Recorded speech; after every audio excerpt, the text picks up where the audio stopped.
14 अक्टूबर 1956 Baba Saheb doctor Ambedkar ने बुद्ध धम्म की दीक्षा ली और अपने लाखों अनुयायियों को बुद्ध के धम्म की दीक्षा दी।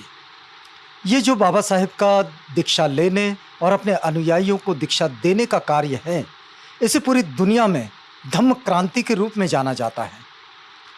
बाबा साहेब ने ये जो धम्म क्रांति की इस घटना को आज 66 साल का वक्त पूरा हो चुका है और आप जानते हैं कि इस समय हम लोग बाबा साहेब डॉक्टर अंबेडकर की प्रेरणा से कई लोग इस कार्य में जुटे हैं कि बाबा साहेब के कारवां को आगे बढ़ाएं, उनके विचारों को, उनकी विचारधारा को जन जन तक पहुंचाएं। बाबा साहेब ने जो एक बड़ी सोच इस समाज व्यवस्था के सामने रखी, समानता, स्वतंत्रता, भाईचारा, सामाजिक न्याय, इसे जनजीवन में कैसे स्थापित किया जाए और इसमें तथागत बुद्ध की शिक्षाएं बहुत आयात में मदद करती है और इस बात को आगे बढ़ाने के लिए और समता, स्वतंत्रता और बंधुता के साथ अपनी जीवनचर्या को चलाने की एक बड़ी शिक्षा भी देती है। तो ये शिक्षा इस दृष्टि में भी बड़ी महत्वपूर्ण है। इस वक्त हम लोग पहुँचे हैं इस पूरी बातचीत के क्रम में the Buddhist Society of India के पास।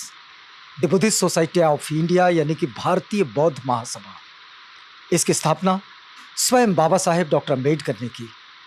अभी इस वक्त तो हमारे पास वो समूह पूरा नहीं है जो इसे राष्ट्रीय स्तर पर चलाता है, लेकिन भारतीय बौद्ध महासभा यानी कि the Buddhist Society of India के राष्ट्रीय अध्यक्ष चंद्रबोधि पाटिल साहब इस समय हमारे साथ हैं।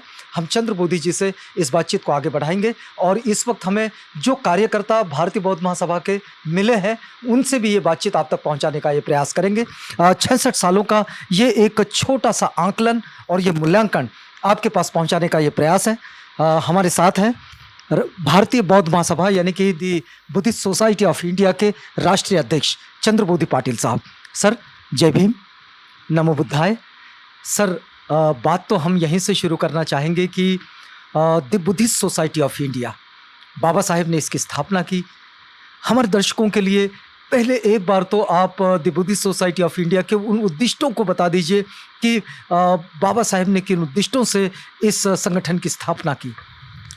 नमो बुद्धाय, जय भीम। मैं बोधिसत्व डॉक्टर बाबा साहब अम्बेडकर जी ने जो अशोक विजयादशमी के शुभ अवसर पर 14 अक्टूबर 1956 को सर्वप्रथम उन्होंने गुरु चंद्रमणि जी से दीक्षा ली बौद्ध धर्म की और फिर उन्होंने स्वयं अपने लाखों अनुयायी को बौद्ध धर्म की दीक्षा दी। इस दीक्षा समारोह के 2 वर्ष पूर्व बाबा साहब ने दी बुद्धिस्ट सोसाइटी ऑफ इंडिया, जिसको हम भारतीय बौद्ध महासभा कहते हैं, उसकी स्थापना की 1954 में और 4 मई 1955 को वो रजिस्टर हुई। और ये जो दीक्षा समारोह का जो कार्यक्रम है ये पूरा यानी बुद्धिस्ट सोसाइटी उसके अंतर्गत ही मतलब ये कार्यक्रम नागपुर के दीक्षा भूमि में हुआ था। बाबा साहब ने जिस उद्देश्य से ये संस्था की स्थापना की, सर्वप्रथम तो ये था कि ये बौद्ध धर्म भारत में ही नहीं, भारत के बाहरी यानी प्रचार प्रसार करना। अपने वाचनालय होना चाहिए, हॉस्पिटल होना चाहिए, स्कूल कॉलेज होना चाहिए, बड़े बड़े लाइब्रेरी होनी चाहिए और प्रशिक्षण होना चाहिए जो कार्यकर्ताओं को। बाबा साहब का ये सोच था कि धम्म के विद्वान ये पूरे ट्रेन होना चाहिए कि हम किसी दूसरे धर्मों के गुरुओं से बोलिए या व्यक्तियों से अगर हमको संवाद अगर करना है तो उसकी जानकारी हमें भी होनी चाहिए। इसलिए बाबा साहब ने बेंगलोर में ये बुद्धिस्ट सेमिनरी की बात सोची थी और मैसूर के राजा ने वो 5 एकड़ जगह बाबा साहब को दान में दी थी। लेकिन उनके बाबा साहब के असामयिक निधन से वो जो कार्य था वो नहीं हो पाया। वहाँ के जो मंत्री थे, जो बुद्धिस्ट थे, बसवलिंगप्पा जी, उन्होंने वहाँ पे स्कूल भी, अच्छी स्कूल चल रही है, बुद्ध विहार भी है, धम्म का प्रचार प्रसार।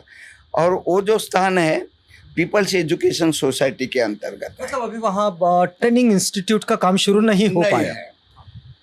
तो जो बाबा साहब ने जो उद्देश्य यानी ये संस्था को स्थापित करने के लिए दिए थे, बौद्ध धर्म को भारत या विदेशों में प्रचार का प्रोन्नयन करना, भारत में नहीं, भारत के बाहर भी, बौद्ध धम्म भवन एवं विहारों की स्थापना करना, तो ये तो काफी मतलब हो रहा है, और भारत में भी प्रचार, विद्यालय, महाविद्यालय, पुस्तकालय एवं प्रशिक्षण संस्थानों की स्थापना करना, अनाथालय, अस्पताल व सहायक केंद्रों की स्थापना करना, बौद्ध धर्म के प्रचार हेतु कार्यकर्ता एवं उपासक उपदेशक प्रशिक्षित करने के लिए धम्म शिक्षण शालाओं की स्थापना करना, मतलब ये बुद्धिस्ट सेमिनरी का जो हम कहते हैं, सभी धर्मों के तुलनात्मक अध्ययन को प्रोन्नत करना एवं अनुसंधान केंद्रों की स्थापना करना, बौद्ध साहित्य के प्रकाशन का उपक्रम करना और लघु पत्र पत्रिका लिपलेटों का संबंधित जन को बौद्ध धर्म की सही जानकारी देने के लिए प्रकाशन करना,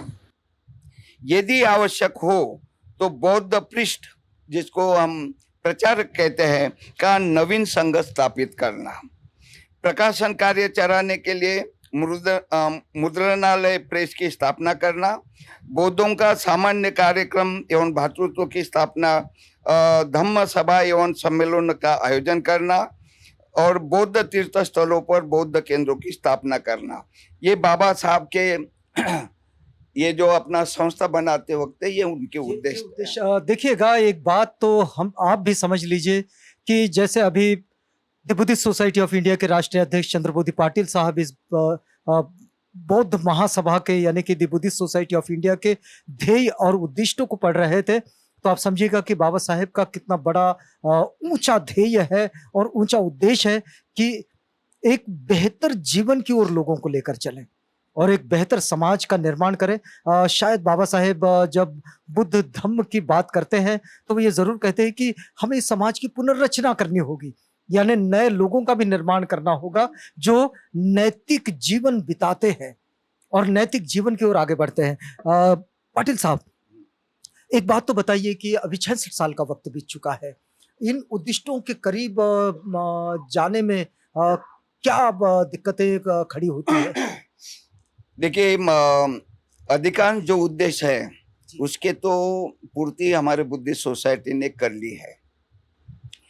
जैसे हमने पूरे भारत में बौद्ध धर्म का प्रचार और भारत के बाहर, जैसा मैं कह रहा था कि हमने एडवाइजरी कमेटी के तो मतलब अंतर्राष्ट्रीय स्तर के भी यानी विद्वानों को हमने इसमें जोड़ा है एडवाइजरी कमेटी में, चाहे न्यूजीलैंड है, जर्मनी है, इंग्लैंड है, कनाडा है और जापान, और अपने भारत के जो विद्वान लोग हैं, ऐसे 10 लोगों की एडवाइजरी कमेटी। तो हम समझते हैं कि बुद्धिस्ट सोसाइटी अभी भारत में नहीं, भारत के बाहर भी अपना प्रचार प्रसार में कार्य कर रही है।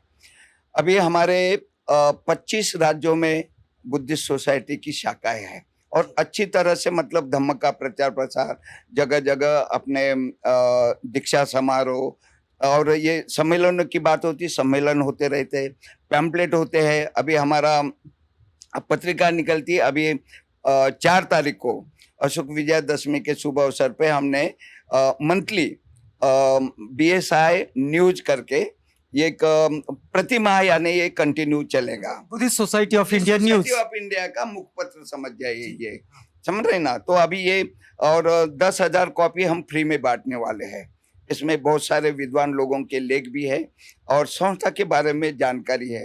जो लोगों के मन में जो अलग अलग मतलब भ्रम फैला हुआ है कि कौन है क्या नहीं, वो मैं उसकी बात नहीं करूंगा, लेकिन पेपर के माध्यम से ये लोगों तक पहुंच जाएगी कि सच्चाई क्या है। इस तरह से मैंने वो पेपर भी जी हम लोग इस समय बातचीत कर रहे हैं the Buddhist Society of India के साथ। हमारे साथ बहन बैठी हुई है। बहन, हम तो आपसे ये जानना चाहेंगे कि the Buddhist Society of India में आप किस ओहदे पर है और आप किस तरह से धम्म प्रचार के कार्य में अपना योगदान देते हैं? मी Rama Wasnik, the Buddhist Society of India, भारतीय बौद्ध महासभा नागपूर शहराची अध्यक्ष आहे.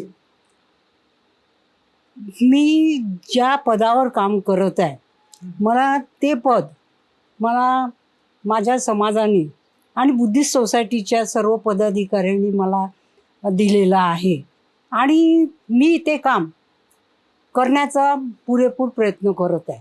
तर एक नागपूर शहराचे अध्यक्ष या नात्यानं तुम्ही तुमच्याजवळ काय कार्य घेतलेलं आहे? मी पहिल्यांदा बुद्धिस्ट सोसायटीमध्ये अध्यक्ष नसताना सुद्धा सचिव असताना आणि महिला प्रमुख असताना लहान मुलांचे संस्कार शिबिर, बौद्ध संस्कार शिबिर, महिलांचे मुलांचे संस्कार शिबिर आणि जेवढ्या बुद्धविहार आहेत तिथे प्रवचन मालिका राबवणे, या वर्षावासामध्ये मी प्रवचन मालिका पूर्ण केलेल्या आहेत. आणि आता अनागरिक धम्मपालांचं आम्ही जयंती आणि भैयासाहेब आंबेडकरांची स्मृती दिवस सुद्धा केलेला आहे. और जब भी तथागत बुद्ध की शिक्षाओं की बात आती है तो निश्चित रूप से नैतिक जीवन बिताने की जीवन प्रणाली जुड़ जाती है और नैतिक जीवन बिताने की जीवन प्रणाली जब जुड़ती है तो आप समझिएगा कि संस्कार शिविरों के सिवाय दूसरा कोई रास्ता भी नहीं होता है. ये ट्रेनिंग लोगों के पास होना चाहिए. हम जब नागपुर शहर के अध्यक्ष इस बहन से जब बात कर रहे थे तो उनका यही कहना था कि वो बच्चों के लिए शिविरों का आयोजन करते हैं और धर्म की शिक्षाओं में, नीति की शिक्षाओं में इन सब का बड़ा मोल है. हम जरा इस तरफ चलेंगे. हम आपको बता दें कि ये सारी जो बातचीत है और ये जो भेंट है ये आपके पास पहुंचा रहे हैं हमारे कैमरामैन धम्मपाल जी. धम्मपाल जी थोड़ा सा आप आगे आइएगा और ये इन सब लोगों से जरा जोड़िए. देखिएगा कि इस वक्त साहब आप कब से भारतीय बौद्ध महासभा का हिस्सा? बड़ी आपकी उम्र कुछ कम नहीं लगती. कब से आप भारतीय बौद्ध महासभा से जुड़े हैं? सगळ्यांना सप्रेम जय भीम. मी अनिल कुमार मेश्राम. जवळ माझं वय 72 वर्ष. क्या आप हिंदी में बात कर सकते हैं? दरअसल होता यह है कि जो लोग मराठी नहीं जानते उन लोगों के लिए बड़ी तकलीफ हो जाती है. तो माफ कीजिए. अच्छा, मैं अनिल कुमार मेश्राम जी भारतीय बौद्ध महासभा में विदर्भ प्रदेश का जनरल सेक्रेटरी करके काम कर रहा हूँ. जी जी. और रहा बुद्धिस्ट सोसाइटी में मेरा आगमन कैसा हुआ, तो 1972 में 68 से 72 तक पूज्य भदन कौशल्यान जी इनकी सेवा मैं करता था और उनके ही कहने पर मैं 1972 में भारतीय बौद्ध महासभा का 5 रुपये का मेंबर बना और तब से आज तक ये 50 साल में मैं भारतीय बौद्ध महासभा का एक निष्ठावंत कार्यकर्ता करके काम कर रहा हूँ. आपके जीवन पर, आपके कामों पर भारतीय बौद्ध महासभा के उद्दिष्टों का और बाबा साहेब की इस धम्म क्रांति का कितना प्रभाव देखते हैं आप? मेरे जीवन में, वैयक्तिक जीवन में बाबा साहब की इस धम्म क्रांति का बहुत बड़ा प्रभाव है, क्योंकि बाबा साहब का कहना था कि धम्म नीति पढ़ाता है और जब धम्म अपन आत्मसात करते हैं, अपने को धम्म के मार्ग से अपन चलते हैं तो हर आदमी नीतिवान बनता है, नीति से चलता है और जो नीतिमान है, नीति से चलना है, वही समाज की प्रगति को आगे बढ़ाता है. जो नीतिवान है, जो नीति से चलता है, वो निश्चित रूप से अपने जीवन को आगे बढ़ाता है, अपने वो समूह को आगे बढ़ाता है जिस मानव समूह के साथ वो रहता है. एक बात को समझिएगा, कोई ये नहीं कह सकता कि मैं गरीब हूं इसलिए मैं साफ सुथरा नहीं रह सकता. साफ सुथरा रहने के लिए पैसों की जरूरत नहीं पड़ती है, लेकिन तथागत यही बात को सिखाते भी है कि हम लोग अपने आसपास को बेहतर बनाएं. तथागत कभी दरिद्रता का समर्थन नहीं करते, उनकी शिक्षाओं में ये कहीं नहीं आता. अपने जीवन को उन्नत बनाने के लिए वे प्रेरित करते हैं. और ये बात यहाँ वासनिक साहब के साथ इस बातचीत के साथ जुड़ती है. साहब, मेश्राम साहब के साथ, माफ कीजिएगा, मेश्राम साहब के साथ इस बातचीत से जुड़ती है. हम थोड़ा सा आगे बढ़ेंगे. साहब, हम आपसे ये जानना चाहेंगे कि आप भारतीय बौद्ध महासभा में किस रूप में अपना योगदान देते हैं और भारतीय बौद्ध महासभा की जो गतिविधियां हैं उन गतिविधियों से लोग किस तरह लाभान्वित होते हैं? नमो बुद्धाय, जय भीम. मैं Shankar Dhengre, the Buddhist Society of India का जनरल सेक्रेटरी. जी. मैं करीबन 30 सालों से the Buddhist Society of India में कार्य कर रहा हूँ. 83 से भोपाल से मेरी शुरुआत हो गई. वैसे मैं रहिवासी नागपुर का हूँ.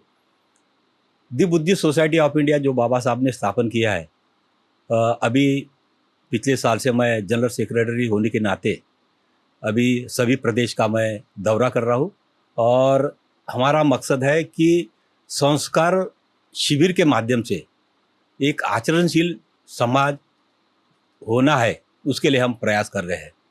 आज करीबन हमारे 26 शाखाएं हैं प्रदेशों में अलग अलग, और हमारा मकसद ये है कि आने वाले सालों में बुद्ध यानी धम्म, ये हमारा बाबा साहब का मौलिक ग्रंथ है, उस पर बुद्ध ज्ञान का एक उसको बोलेंगे स्पर्धा परीक्षा, बुद्ध यानी धम्म जो हमारा मौलिक ग्रंथ है उसके ऊपर हमारे एक धम्म ज्ञान का एक स्पर्धा परीक्षा होनी चाहिए पूरे भारतवर्ष में, और वो भी दी बुद्धिस्ट सोसाइटी ऑफ इंडिया की ओर से। एक बात तो बताइएगा कि जैसा आपने कहा कि आप पूरे देश में काम कर रहे हैं, प्रदेशों की अलग अलग शाखाओं का आप कोऑर्डिनेशन करते हैं, तो एक बात तो बताइएगा कि बाबा साहेब डॉक्टर अंबेडकर की ये जो धम्म क्रांति है, इससे लोग कितने प्रभावित दिखाई देते हैं आपको? क्योंकि हम तो हर बार ये देखते हैं कि दीक्षा भूमि पर आने वालों की संख्या ये हर साल बढ़ती चली जाती है। आप कैसा रिफ्लेक्शन देखते हैं इसका? नहीं, हम तो देख रहे हैं अभी 66वां अभी धम्म दीक्षा समारोह है, वर्धापन अभी दिन 5 तारीख को होने जा रहा है।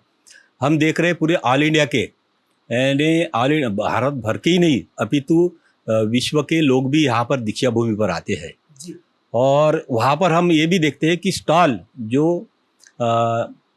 हमारी बुद्ध धम्म की जो हमारे प्रकाशन है बहुत सारे, वो लेने के लिए वहाँ पर दीक्षा भूमि पर आते हैं।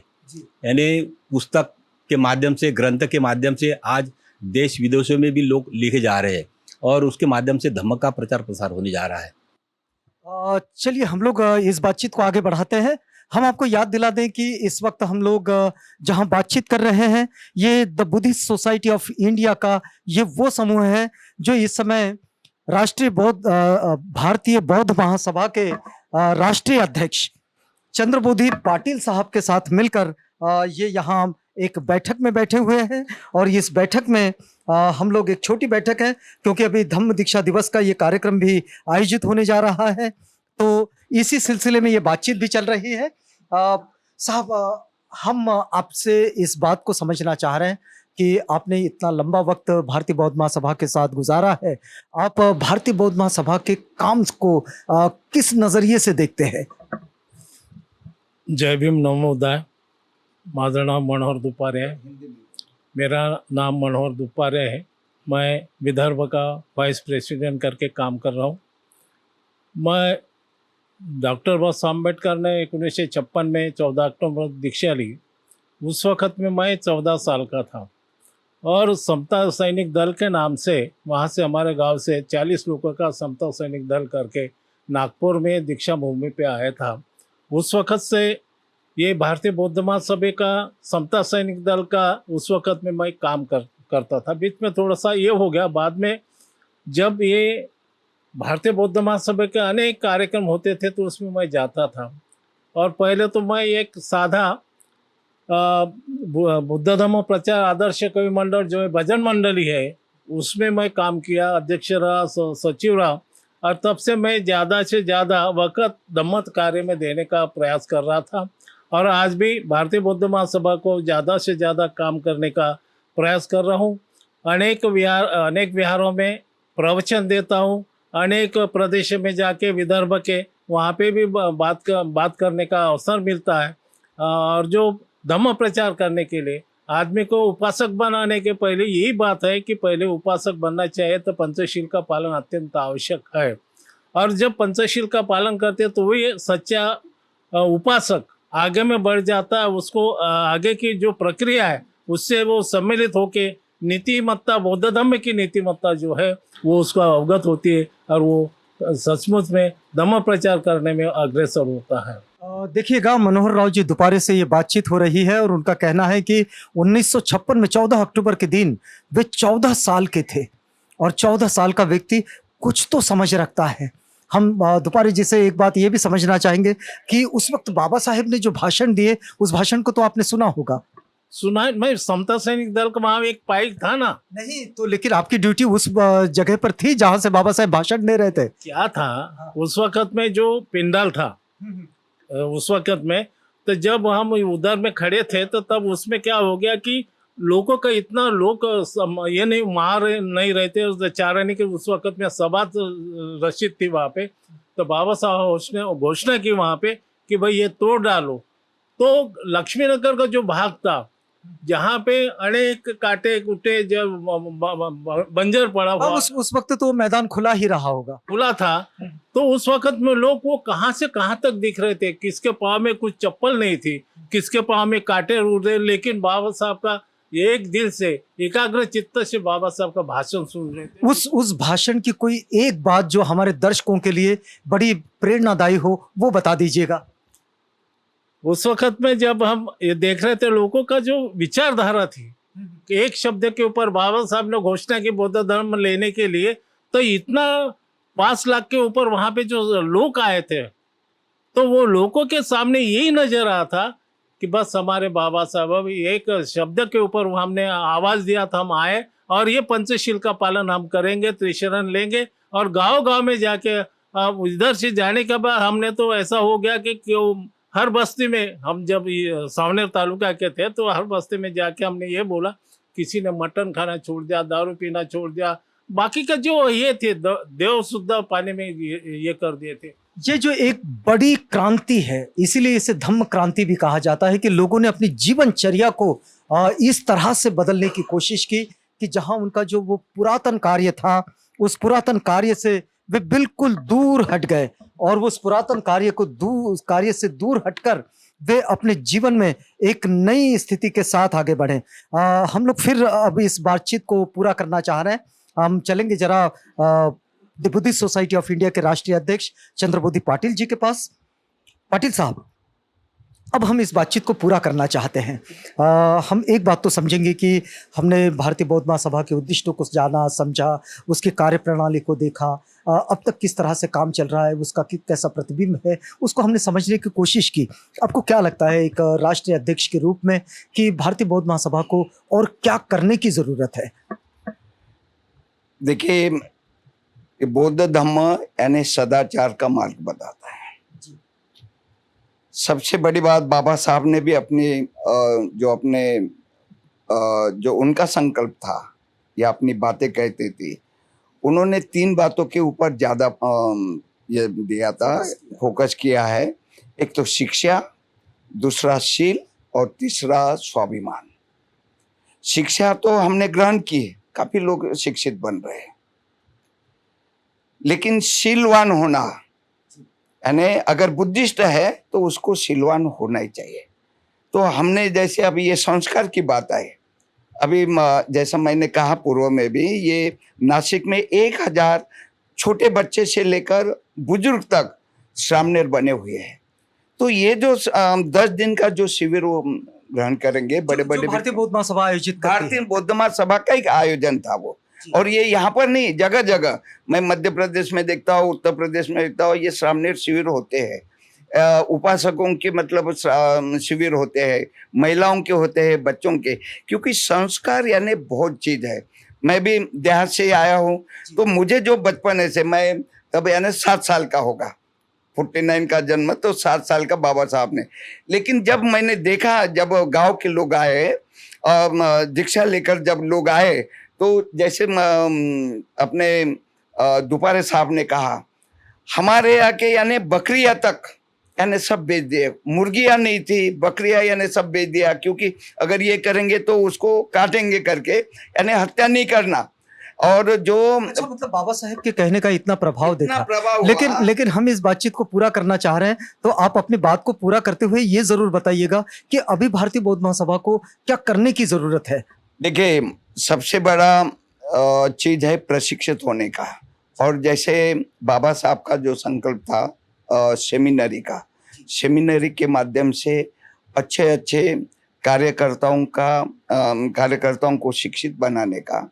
और दूसरी बात है कि हमारे समाज में जितने विद्वान लोग हैं, उनका सहयोग लेकर हम भविष्य में यानी ये बुद्धिस्ट सोसाइटी को कहाँ तक हम डेवलप कर सकते हैं, तो उनका मतलब सहयोग लेकर जो अच्छे अच्छे विद्वान है एक प्लेटफॉर्म बनाकर, और मैं तो इस माध्यम से, आपके माध्यम से, आवाज इंडिया के माध्यम से आपसे मैंने निवेदन करूंगा कि ऐसे जो पूरे भारत में जो विद्वान है, जो प्रोफेसर है, रिटायर हुए हैं या जो अभी नौकरी में है, उनको इकट्ठा करके ये बुद्धिस्ट सोसाइटी के यानी बाबा साहब के जो उद्देश्य है उसको पूर्ति के लिए क्या हम कर सकते हैं, तो मैं भी चाहूंगा कि आप उसकी जिम्मेवारी लें, वो सब इसके लिए अपना योगदान दे। योगदान दे, ये अच्छा। मेरे सबसे निवेदन रहेगा। जी जी जी। और विशेषता हमारा फोकस अभी पूर्वोत्तर भाग में है, जो हम जिसको महायानी बोलते हैं या तिब्बती विचारधारा के जो लोग हमारा यहाँ तंत्र मंत्र वगैरह हिमालय की तराइयों में तराई में जो है, जैसा आपको विदित है, हमने लद्दाख में ये शाखा खोली है, पूरे वही मानने वाले, लेकिन बाबा साहब के विचारों से इतने प्रेरित हो गए, तो बुद्धिस्ट ये जो Ladakh Buddhist association, Ladakh Gompa association, जो मतलब लामा लोग, वे भी हमारे सदस्य बने। ये मुझे बड़ा यानी गर्व की बात होती है कि हमारे आजीवन सदस्य भी और वार्षिक सदस्य भी बने, और उनका जो महिला है, जो है महिला विंग, वे भी बुद्धिस्ट सोसाइटी में कार्यरत है। अब जो हमारा है सिक्किम और त्रिपुरा, ये 2 स्टेट के तरफ, क्योंकि आखिर वे हमारे भाई है, धम्म बंधु है, और मैत्री के माध्यम से हम उनको साथ लाना चाहते हैं।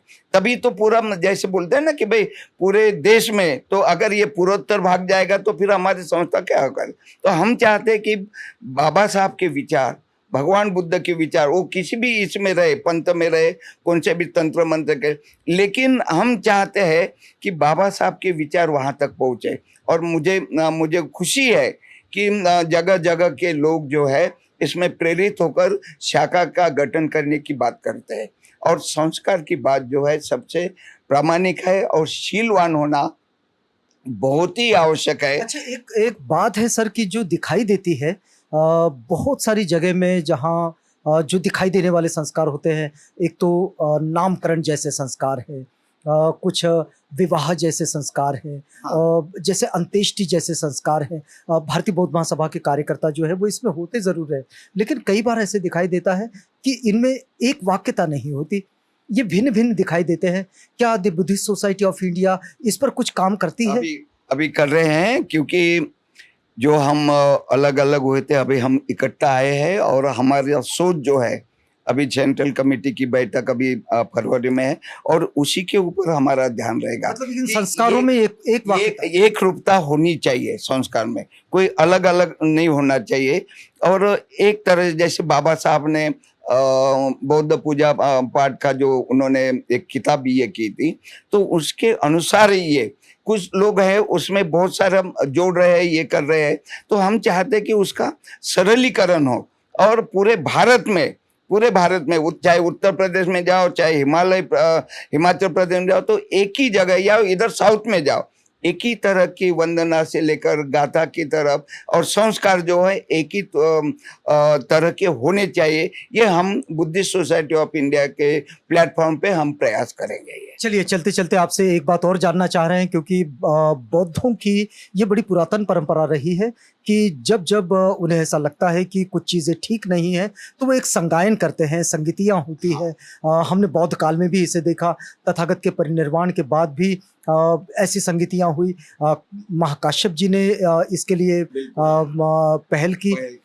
क्या आपको लगता है कि 1956 के बाद, मतलब 14 अक्टूबर को बाबा साहेब ने जब दीक्षा दी और उसके बाद उनका प्रयाण हो गया, 2 ही महीने ना रुक सके वे, और उसके बाद उनका प्रयाण हो गया, आपको लगता है कि क्या एक भारतीय बौद्ध महासभा के the Buddhist Society of India के राष्ट्रीय अध्यक्ष के रूप में कि क्या इस तरह की किसी संगीति की ज़रूरत है, कोई संगायन होना चाहिए? बिल्कुल होना चाहिए। और इसके जो शुरुआत, प्रारंभ जो है, जो ऑल इंडिया भिक्षु संघ के जो महासचिव भदंतर प्रज्ञादीप जी जो बुद्ध गया में रहते हैं, वे मेरे निवास पर आए थे। 2 घंटे उनकी बात हुई और उनका जो सोच है कि ऑल इंडिया भिक्षु संघ और बुद्धिस्ट सोसाइटी, समता सैनिक दल तो हमारे साथ में ही है, लेकिन ऑल इंडिया भिक्षु संघ और बुद्धिस्ट सोसाइटी ऐसे मिलकर धम्म का प्रचार प्रसार करेगी। और ये जो आपकी कल्पना है कि भाई संगायन होना चाहिए, तो ये जो बुद्धिस्ट सोसाइटी आगे बढ़कर यानी पूजनीय भिक्षु संघ को आगे करके ये संगायन की प्रक्रिया भी ये करेगी, क्योंकि इसमें यानी एक रूपता आएगी।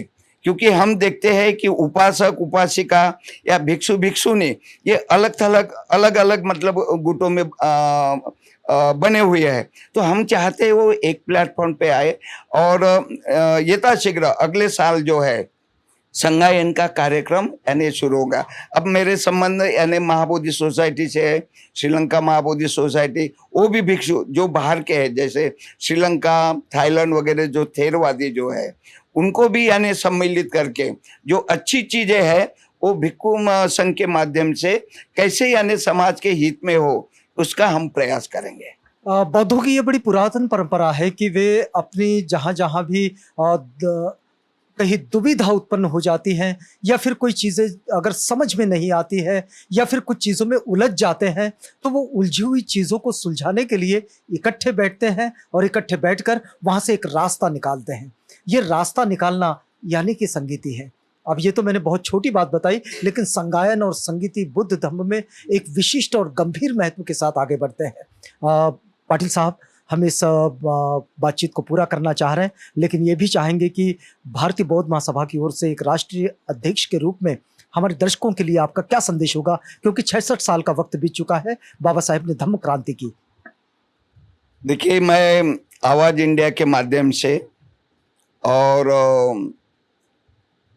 ये जो दीक्षा समारोह के धम्म दीक्षा समारोह के जो 66 वर्ष जो दीक्षा भूमि पर लाखों लोगों की उपस्थिति रहेगी, मैं एक ही अपने हमारे जो बौद्ध अनुयायी है या अंबेडकर अनुयायी है, उनसे यही निवेदन करूँगा कि ये बाबा साहब की संस्था है बुद्धिस्ट सोसाइटी ऑफ इंडिया, उसके आप सदस्य बनिए और जो बाबा साहब का संकल्पता और जो उन्होंने उद्देश्य दिया उस पूर्ति के लिए आपका क्योंकि ये सिर्फ पदाधिकारी ये संस्था नहीं चला सकते जब तक यानी समाज साथ में ना हो। तो मैं समाज से यही अपेक्षा करूंगा कि आप इसके सदस्य बनिए और बुद्धिस्ट सोसाइटी को अधिक मजबूत करके बाबा साहब के जो उद्देश्य है जो संस्था बनाने के, उसके पूर्ति के लिए आप कार्य करेंगे। यही मैं आज के इस शुभ अवसर पे मैं अपेक्षा करूंगा। ये तो कहा जाता है कि जो दीक्षा देते हैं वो शिक्षा भी देते हैं, और जो शिक्षा देते हैं तो शिक्षा की योजना भी बनाते हैं। बाबा साहेब ने दीक्षा दी, उससे पहले सोसाइटी बनाई, उसके बाद जब दीक्षा दी तो उन्होंने ग्रंथ दिया बुद्ध और उनका धम्म, ये शिक्षा के लिए था। तो ये सारी चीजें इकट्ठे देकर बाबा साहेब आगे बढ़े। हम इस समय बातचीत कर रहे थे the Buddhist Society of India के साथ। सर, आप सब हमारे साथ आए और हमसे बातचीत की। आपकी इस बैठक की व्यस्तताओं में भी आपने हमारे लिए वक्त निकाला, इसके लिए आपका बहुत बहुत धन्यवाद। और आप भी बने रहिएगा आवाज इंडिया के साथ। इस समय आवाज इंडिया बाबा साहेब डॉक्टर अम्बेडकर द्वारा की गई धम्म क्रांति के 66 सालों का एक छोटा सा आंकलन आपके पास पहुंचा रहा है।